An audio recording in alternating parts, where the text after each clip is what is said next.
Bueno, vamos a arrancar una entrevista a Silvana Pisano, arquitecta, urbanista, feminista, alcaldesa del municipio B de Montevideo, en el marco del Encuentro Global de Ciudades Sin Miedo que se va a realizar eh, en octubre en Rosario, Santa Fe. Silvana, gracias por la entrevista, por la participación. Quería arrancar consultándote acerca de algún tipo de caracterización general de lo que sucede, sobre todo después del 2008 y el rol de los sectores financieros en el acceso a la vivienda, en la relación entre el Estado y el mercado. ¿Cómo ves vos como militante, como alcaldesa también, y sobre todo como arquitecto urbanista y feminista, esta relación posible o no entre Estado y mercado, o sea, entre un mercado cada vez más fuerte, más poderoso, y un Estado que necesita regular y defender el derecho a la vivienda? ¿Cómo vas viendo esta relación que se empieza a dar cada vez más desigual en el mundo, en Latinoamérica y supongo que también en Uruguay? Sí, por supuesto. Bueno, muchas gracias. La verdad es que es un gusto estar conversando con ustedes en este marco de Ciudades sin Miedo, que la verdad es que es todo un desafío para, bueno, encontrarnos, intercambiar este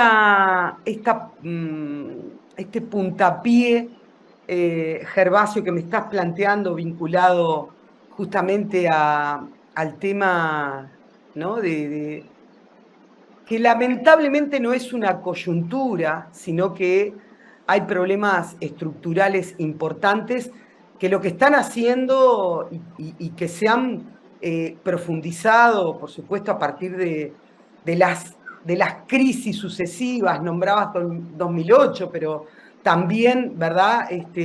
La crisis sanitaria de emergencia al COVID que hemos pasado y que es lamentablemente esta profundización de la brecha que existe entre quienes pueden acceder y permanecer en una vivienda eh, como parte de, bueno, de que los sectores vulnerables o vulnerados en realidad cada vez encuentran más dificultades para poder justamente las dos cosas, ¿no? Porque quienes estamos en los temas de vivienda no podemos dejar de pensar que no es solamente acceder, sino después también permanecer. Y como alcaldesa en estos últimos tiempos, este último punto es bien importante. Pero me gustaría señalar eh, algunas de estas complejidades que profundizan estas desigualdades en el contexto latinoamericano, en los contextos bueno, de un revival profundo del neoliberalismo que trae a su vez más extractivismo urbano y más especulación.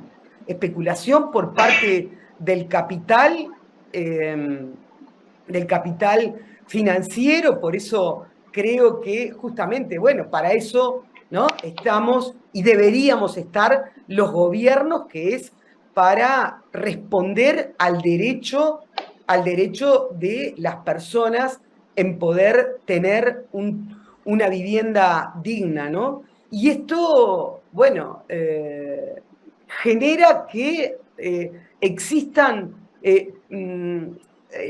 dos procesos que en muchas ciudades latinoamericanas y por supuesto acá en Montevideo también está presente y que es, por un lado, los temas que llamamos de expulsión, ¿verdad? De gentrificación para todas las personas que, bueno, con este encarecimiento de la vida, de la vivienda, ¿no? Digo, que socava el derecho a la vivienda, pero también el derecho a la ciudad, se sienten, ¿no? Y están expulsados inclusive a una situación de calle, pero sino también a las periferias, ¿verdad?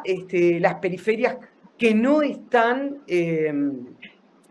donde justamente el acceso a la ciudad es más complejo, y cuando decimos el acceso a la ciudad, decimos el acceso al espacio público, a los servicios de salud, a la educación, pero también a los recursos urbanos, del agua, del saneamiento, del transporte público, de la electricidad, de la conectividad.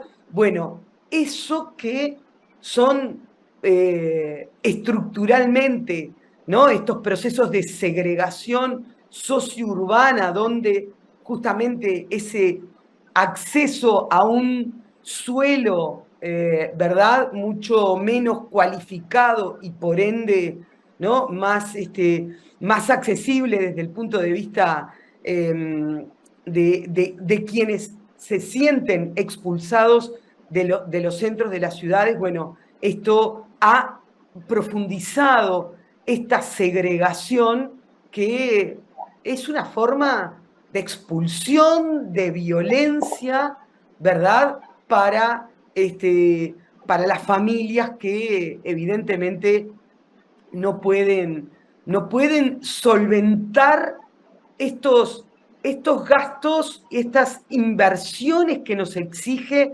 el capital para poder, ¿no?, acceder a una vivienda, cuando no hay atrás estados que, bueno, que justamente que den respuesta, ¿no?, que cumplan con la garantía de los derechos para las personas, ¿no?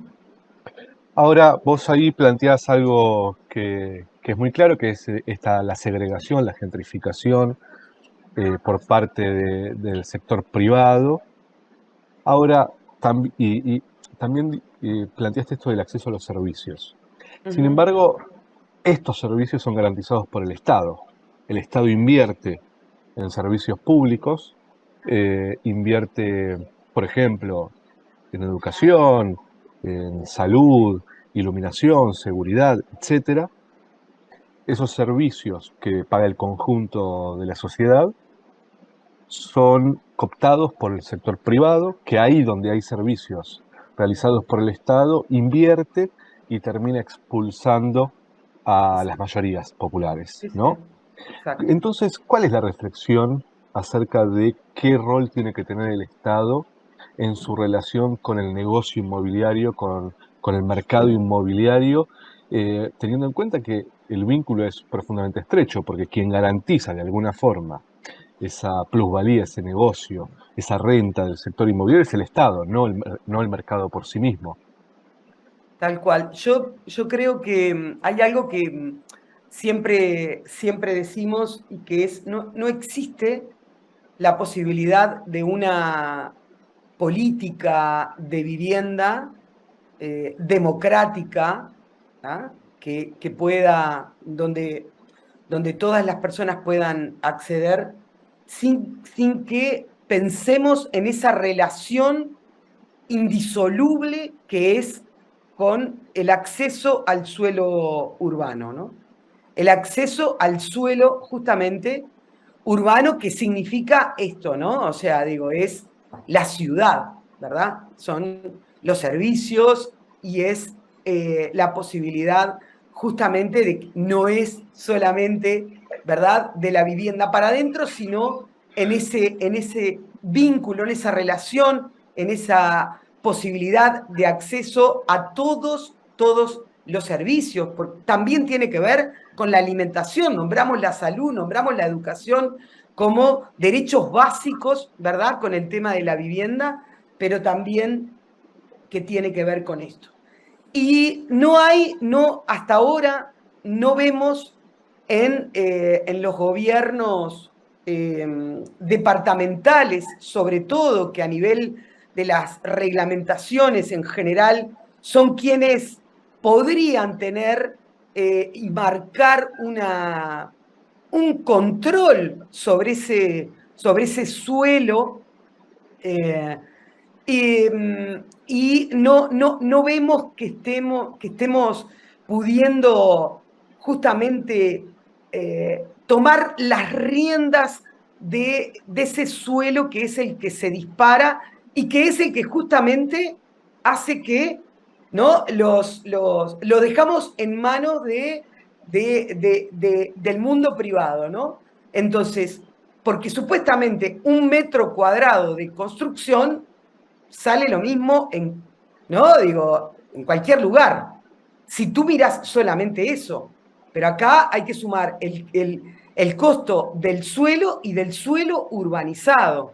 Entonces, cuando las políticas de vivienda, en lo que debería ser una articulación virtuosa entre las inversiones estatales del gobierno, ¿no?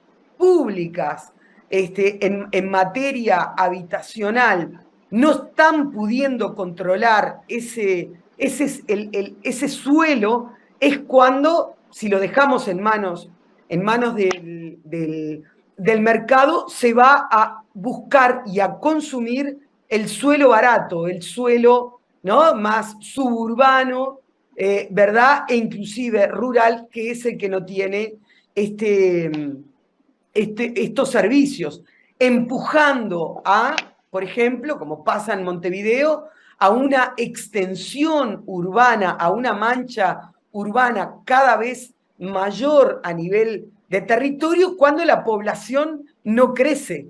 Es evidente que lo que hay es una expulsión de quienes no pueden permanecer ni acceder en la ciudad consolidada y tienen que salir de distintas maneras, ¿verdad? O sea, porque también eso tiene que ver con la formación de, bueno, por supuesto, de las villas, de los asentamientos, como llamamos aquí, ¿verdad? De las favelas, en fin, toda no digo, la única posibilidad que los sectores populares encuentran para poder acceder, ¿no? Digo, y estar y tener un lugar, porque no es posible la vida sin tener un lugar donde poder vivir. Entonces, yo creo que ahí es una gran ausencia que siempre queda, ¿no? Digo, que sin nombrar, además, y que es esto, ¿no? De la emergencia de poner regulaciones en el tema del suelo, que es parte de la gran plusvalía que obviamente que se lleva la inversión privada y que después,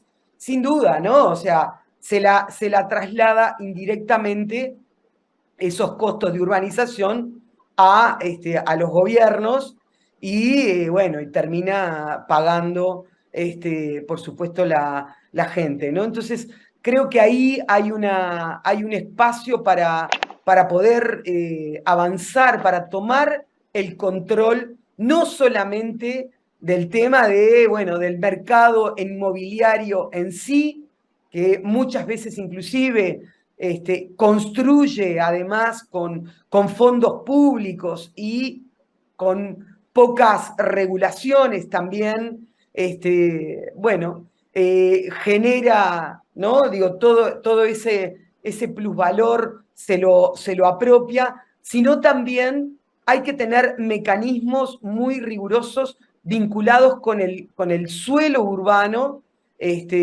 para la redistribución y para justamente el control. Mira, cierro con esto, pero en Montevideo, por ejemplo, hay determinadas escuelas céntricas, ¿no? Que han tenido, inclusive, o de la ciudad intermedia, que han tenido que cerrar o que tienen 1/3 de los niños y niñas haciendo uso de esas infraestructuras y ANEP ha tenido que salir a construir en la periferia, que es donde están además, bueno, más niños y niñas, ¿no? O sea, y eso, digo, te demuestra claramente el corrimiento que hay, porque, bueno, porque no hay frenos, no hay controles, no hay regulaciones a esa especulación sobre, bueno, sobre el suelo que no se está pudiendo controlar, ¿no? Además de todas las que siempre estamos mencionando, por ejemplo, vinculadas con, por ejemplo, aquí en Montevideo tenemos desde la época de la dictadura, no tenemos ningún tipo de control sobre los alquileres, por ejemplo, ¿no? Digo, o sea, es impresionante, digo, ¿eso qué significa? Todo el peso, ¿verdad?, de los aumentos indiscriminados, ¿no?, sin regulación, sobre la capacidad, además, cada vez más menguada de las familias para poder pagar los alquileres.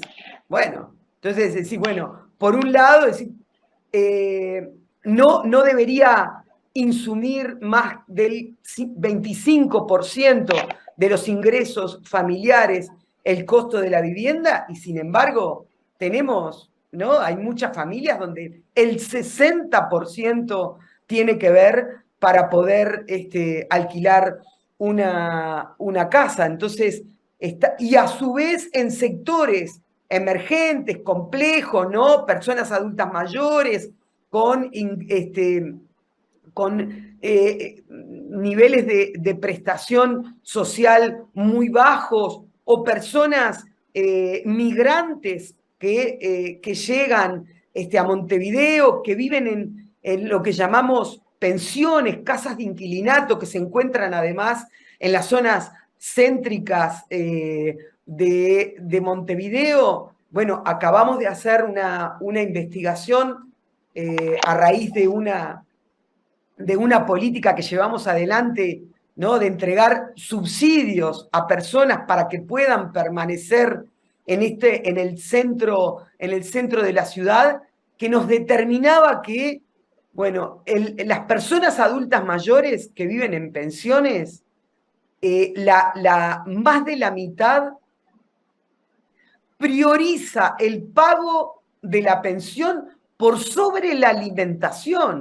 O sea, digo, es impactante descubrir ese tipo que además, bueno, obviamente, además la alimentación hoy está de las personas más vulneradas sobre los hombros de un sistema solidario social que son las ollas populares, que, bueno, después justamente de la pandemia, y siguen, ¿no? Porque seguimos, ¿no? Parecería que el COVID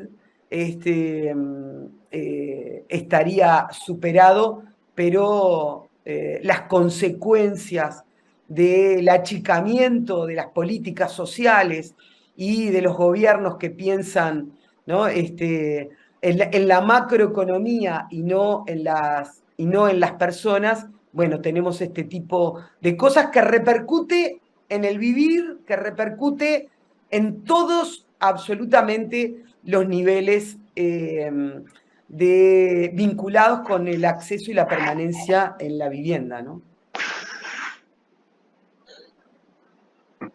Em, Te quiero hacer una pregunta que quizás es un poco larga, pero después se edita, Silvana. Dale.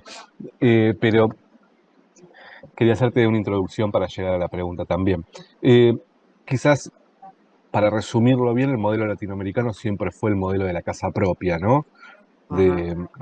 Hasta hace no mucho tiempo, la mayoría de los habitantes de Latinoamérica tenían su casa o, por supuesto, los que están muy precarizados, villas miserias, pero con niveles muy altos a comparación de Europa de casa propia. Estos números van bajando diríamos a partir del año 2000, que cada vez hay menos propietarios y cada vez hay más inquilinos. Y Europa, que tuvo siempre otro modelo, un modelo más de vivienda pública, de regulación de la renta, etcétera, hoy tiene niveles muy altos de inquilinos, pero post pandemia está llevando adelante regulaciones muy fuertes de congelamiento de precios, de regulación de los precios, de los alquileres, en algunos casos, como Alemania, la propuesta de expropiar viviendas a los bancos o congelar el precio por 5 años.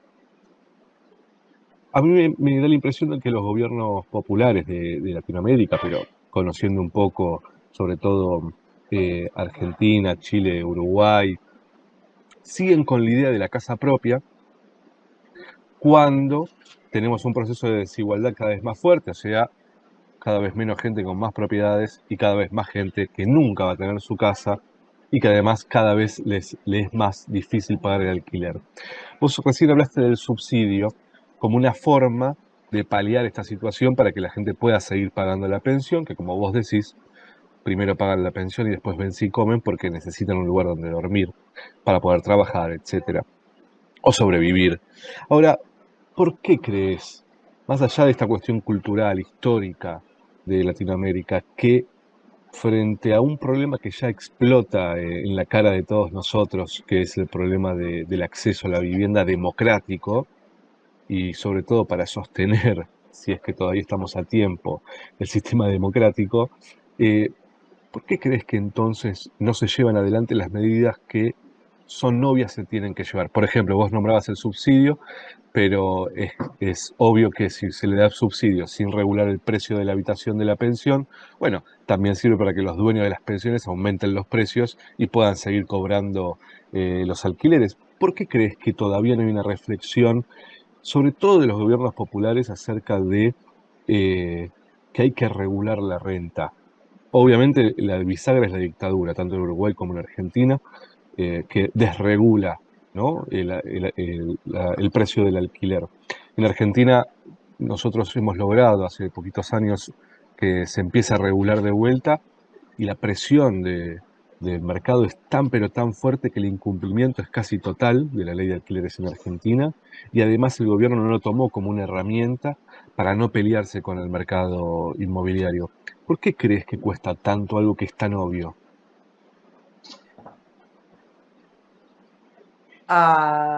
Yo creo que es una definición profundamente política en el sentido de, bueno, es uno de los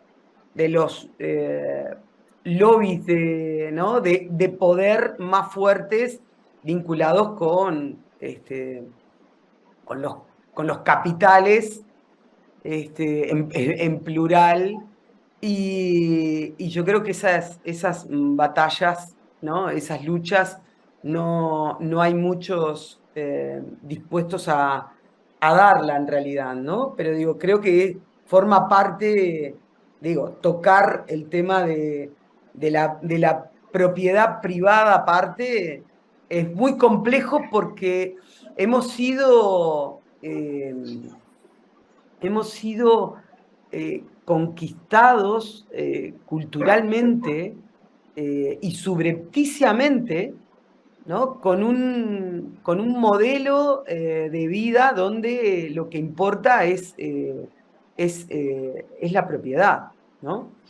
Entonces,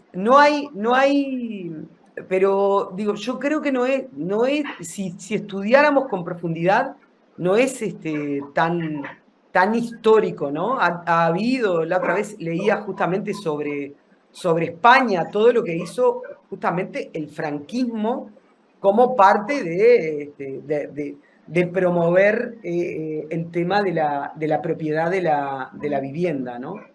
Y obviamente sin regular, ¿no? Digo, alquileres y la posibilidad de acceso, lógicamente, o sea, digo, no te queda otra que pensar para no tener esa carga de un pago indiscriminado que nadie me está controlando, de poder decir, bueno, soy, ¿no? Digo, estoy tranquila de acá de abajo, de este techo nadie me va a echar, ¿no? Entonces, ahí está el problema, ¿no?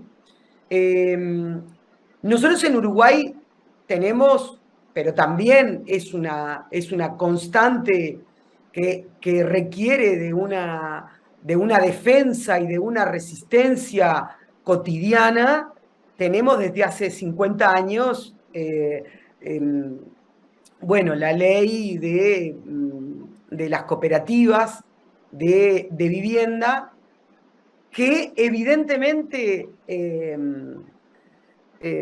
que hay una producción de vivienda en Uruguay muy importante con respecto a eso, digo, ¿no? Digo, pero es el 2% de la producción de vivienda de todo el país, ¿no?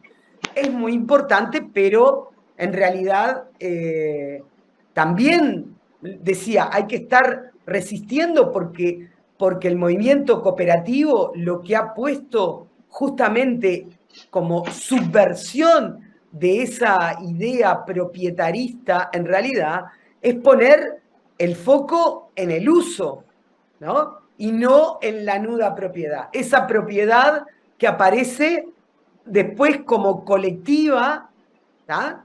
Y que el punto está en el uso, en el usufructo, ¿no? Digo, y eso es complejo, como todas las alternativas al capitalismo, ¿no? Son utopías que se pueden hacer realidad, pero que, digo, tenés que estar como muy, muy consciente para poder llevarlas a cabo, defenderlas, ¿no? Ante esa horadación constante que se hace, ¿no? A nivel de un orden cultural que, bueno, que justamente por eso decimos que es capitalista y que te va tironeando todo el tiempo en el tema de la propiedad, ¿no? Yo creo que hay muchos instrumentos en los cuales hoy nombrábamos el subsidio, pero digo, hay muchos instrumentos que son muy importantes para hacer frente a esta depradación capitalista vinculada con la vivienda, ¿no? Cuando ponía yo el tema de la importancia del acceso al suelo urbano, bueno, tenemos las carteras de tierra, de suelo, ¿no? O de suelo urbano, que son instrumentos de redistribución importantes para que los sectores populares puedan acceder a esa ciudad consolidada. No solamente el tema de los límites, que son importantísimos, ¿no? Los límites de a la plusvalía que socava los derechos de todos, sino justamente también, ¿no? Esa atención de urgencia con instrumentos como subsidios, que cuando las personas quedan en la calle tenemos que tener los distintos niveles de gobierno, tenemos que tener instrumentos para la emergencia, tenemos que tener instrumentos que puedan ser financieros y de acceso a ese suelo urbano, como los bancos, las carteras de tierra, ¿no? Digo, sociales, donde los colectivos puedan tener, quienes no tienen la capacidad de un ahorro previo, puedan acceder a ese suelo para poder construir, para poder solicitar, ¿no? Digo, apoyos, ayuda, hipotecas inclusive, ¿verdad? Para la construcción posterior de la vivienda. Eso me parece que no tenemos que olvidarnos que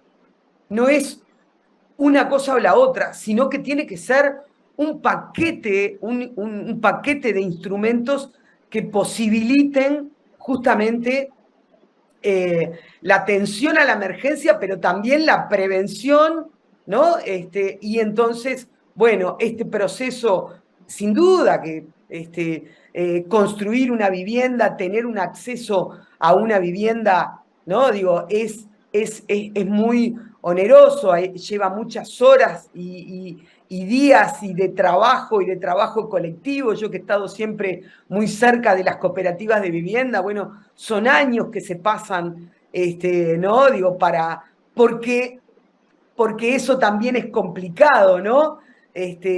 La construcción colectiva no es sencilla, requiere de un esfuerzo, de un trabajo colectivo y bueno, eso es importante, apoyar y también tener ese tipo de instrumentos que, bueno, que puedan apoyar el acceso y la permanencia de los sectores más necesitados, ¿no? En ese marco, yendo un poco más a lo municipal, ¿cuál es la situación en Montevideo con respecto al acceso a la vivienda? ¿Cómo está conformado? Un poco una breve caracterización y después, si querés, ya pasamos a los desafíos de gestión y de política de vivienda. Sí, bien breve te diría que para caracterizar este municipio, es un municipio 100% urbanizado, céntrico, histórico, patrimonial, es la puerta de entrada al municipio. Además, bueno, en principio somos 150.000 habitantes, vecinos y vecinas. Este es un censo que ya necesita urgente de volverse a hacer porque son datos que tienen 10 años hoy, después de una política departamental de posibilidades de acceso al suelo. Creo que somos bastante más, pero la particularidad de este municipio también es que es el centro, bueno, el centro financiero, el centro comercial a cielo abierto más importante. Es el lugar donde están prácticamente el 90% de las facultades de la universidad. En fin, es un municipio muy diverso y decíamos urbanizado, pero también tenemos lo que nosotros llamamos el lado B del municipio B. ¿Por qué? Porque a veces esta urbanización esconde justamente las vulnerabilidades que existen, ¿no? Entonces, bueno, en un achicamiento, además, como estamos viviendo, bueno, del sistema de protección social, hoy tenemos prácticamente 4.000 personas en situación de calle o en situación de refugio, en realidad. Entonces, esa es cuando pensamos, ¿no? Desde una perspectiva de derechos, es una complejidad, y diría que prácticamente más del 50% de las personas en situación de calle están en el B por una cantidad de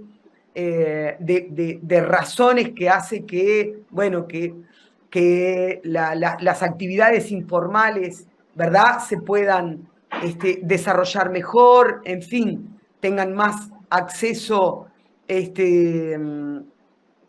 comercios cerrados donde se puede permanecer también sin que las personas más a nivel residencial echen a quienes no tienen hogar de la puerta de su vivienda, ¿no? Entonces, esa es una cuestión bien compleja.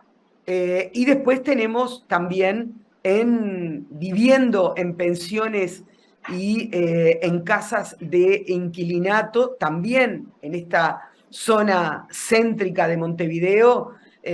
Bueno, tenemos prácticamente más del 70% de las pensiones están aquí, las que están regularizadas y las que son ilegales también, ¿no? Donde hay muchas personas migrantes, en fin, en situaciones paupérrimas, ¿no?, de condiciones de habitabilidad e higiene. Por eso salimos a hacer 2 proyectos en este municipio en atención a esta emergencia social compleja en cuanto asumimos en plena pandemia en el municipio, salimos con el proyecto de subsidio a personas que están viviendo en pensiones para que pudieran permanecer, ¿verdad? Quienes necesitaban. Ahí, ¿no? También integrando, ensanchando y resignificando la política de lo local, la política municipal, que se supone que es, ¿no?, la más cercana con los vecinos y las vecinas. Ahí armamos una comisión mixta integrada por los concejales municipales, por la Intendencia de Montevideo, el legislativo departamental, la Defensoría de Vecinos y Vecinas con organizaciones sociales, y pudimos implementar también 2 años consecutivos de subsidio a pensiones. Pero también este lado B del municipio, donde hay muchísimas personas en situación de calle. Bueno, también, por lo menos, una de las cosas que pudimos hacer fue incrementar un pequeño sistema de baños públicos diurnos, donde bueno, las personas pudieran tener derecho justamente a tener acceso a un servicio sanitario en condiciones, y eso también lo hicimos justamente involucrando al colectivo que era parte de quienes reclamaban esta política de servicios, al colectivo de personas en situación de calle que se llama Ni Todo Está Perdido. Ellos y ellas mismas formaron parte y forman parte, también abriendo ahí algunas puertas a nivel de una pequeña inserción laboral, ¿no? Haciendo como de promotores del buen uso de estos servicios públicos y bueno, y formando parte de esto, ¿no? Y también hicimos con ellos y con la Facultad de Ciencias Sociales un mapeo participativo bueno, de dónde están los refugios, dónde están los comedores públicos, en realidad, que no hay comedores públicos, son las ollas populares sostenidas por la sociedad solidaria, por manos y por horas y el trabajo de vecinos y vecinas que se acercan a conformar esta red de ollas, y básicamente ese es a nivel como de la emergencia, ¿no? Después estamos trabajando también con los colectivos sociales y de base territorial, con Plaza 1, con la Comisión del Derecho a la Ciudad. Seguimos trabajando con las familias nucleadas alrededor de las cooperativas que justamente están esperando el acceso a un predio para formar esa cooperativa y después tener el préstamo para que puedan permanecer en el municipio, y un proyecto muy especial bueno, que llamamos de cooperativa dispersa, que es sobre la recuperación de fincas abandonadas, que son edificios abandonados prácticamente o predios abandonados en el centro de la ciudad, que forman parte de la especulación inmobiliaria la mayoría, y que eran deudores del gobierno departamental. Nosotros los expropiamos y ese suelo se redistribuye a partir del instrumento de la cartera de tierras e inmuebles como parte de las fincas a ser recuperadas, y bueno, que las familias no sientan esa expulsión, eso, ¿no? Digo, cortar ese proceso de gentrificación y puedan permanecer, evidentemente, formando una cooperativa de vivienda que además le llamamos dispersa porque de repente una cooperativa tiene varias, por lo menos 3 de estas pequeñas fincas recuperadas, ¿no? Además, son proyectos pilotos, proyectos utópicos, pero realistas, ¿no? Que son posibles cuando hay voluntad política de apoyo y que le muestran también que hay alternativas al capitalismo, ¿no? Como parte del acceso a la vivienda. Y lamentablemente un proyecto muy importante que en el gobierno nacional pasado habíamos articulado, que era la construcción de vivienda pública para alquiler social, y que, bueno, este gobierno nacional no le dio continuidad. Inclusive desde la Intendencia de Montevideo habíamos dispuesto algunas de estas fincas para la construcción de esta vivienda pública en alquiler y no tuvo continuidad. Pero seguimos con el proyecto, además, tratando de apoyar lo alternativo, ¿no? Como parte de apoyar también la asociación, lo colectivo, ¿no? Lo solidario, de estos proyectos que muestran que hay otro camino, en realidad, ¿no? Pero el desafío para nosotros es transformarlos de proyectos piloto a proyectos de escala, ¿verdad? Pero bueno, para eso se necesita más voluntad política. Bueno, gracias, Silvana.